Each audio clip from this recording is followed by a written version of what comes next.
Right, now let's talk about the new Jaguar ad everyone's talking about. FYI, we are sponsored by Jaguar.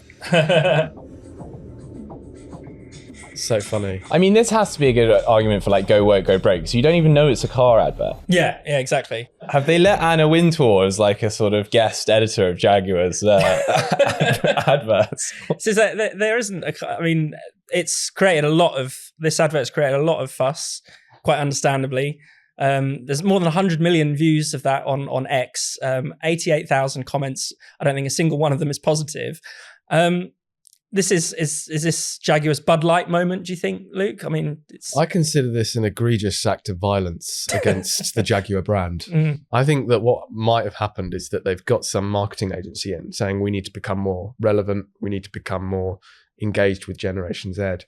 And they've said, well, get rid of any reference to cars, get rid of any reference to speed, to luxury, and just plaster it with diverse people. And then insert a series of platitudes, apparently broadcast from Mars, and you've got yourself an effective advert.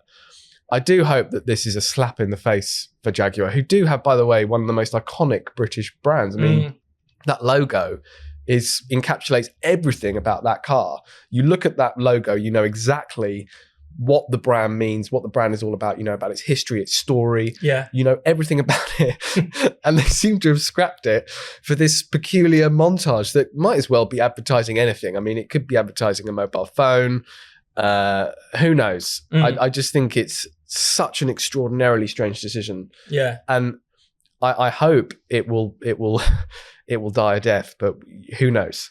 I mean, Michael, do you think they've sort of missed the moment? Like maybe this advert could have played well in 2020, but people are over woke now. People are bored of it.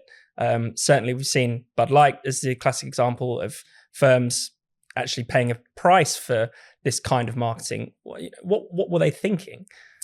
Yeah, I mean, there might be they're just late adopters to a fad or a mania that's spent itself, is now on the wane, or it could be just a clever marketing ploy that any press is good press. You know, if you piss people off, get people talking about something, it can get your brand out there nonetheless. So whether it's going to put somebody off buying a Jaguar, don't know.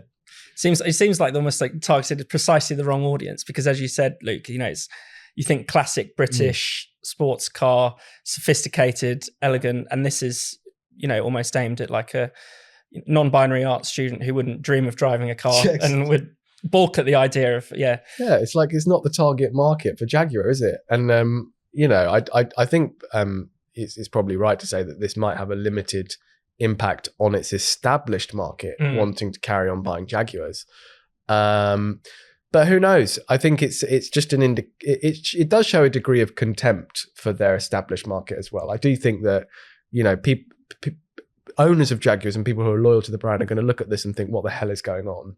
And that should worry a manufacturer like that. It should worry a brand like that they're doing conscious vandalism to and a conscious slap in the face to the people that they've been selling to for a very long time. And if you think about marketing around some of the you know, not all big brands have gone for this. If you think like other big luxury brands, they're not all trying to plead to a new generation. They understand that they're targeting a particular layer of society, and that's perfectly legitimate.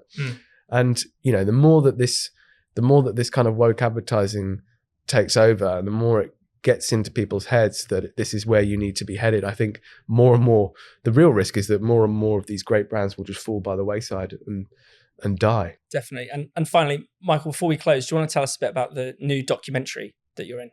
Sure. Thanks, Fraser. So it's called The Guardians of Israel. It's a 40-minute documentary on a new platform called Outpost, which you can find on outpost.net. And it's essentially about the war from Israel's point of view. We spoke to politicians, government ministers, trauma surgeons treating soldiers coming in from Gaza, people in the abandoned ghost towns in the north of the country, just to essentially tell the story of a people living in a perpetual state of alertness, many of whom are internally displaced in their own country, which not a lot of people know about actually is the that since the start of the war, from 200,000 to just under 100,000 people have been refugees inside Israel. And just to show why they're currently in Lebanon, why the war is still going on. Brilliant. Well, look forward to checking that out.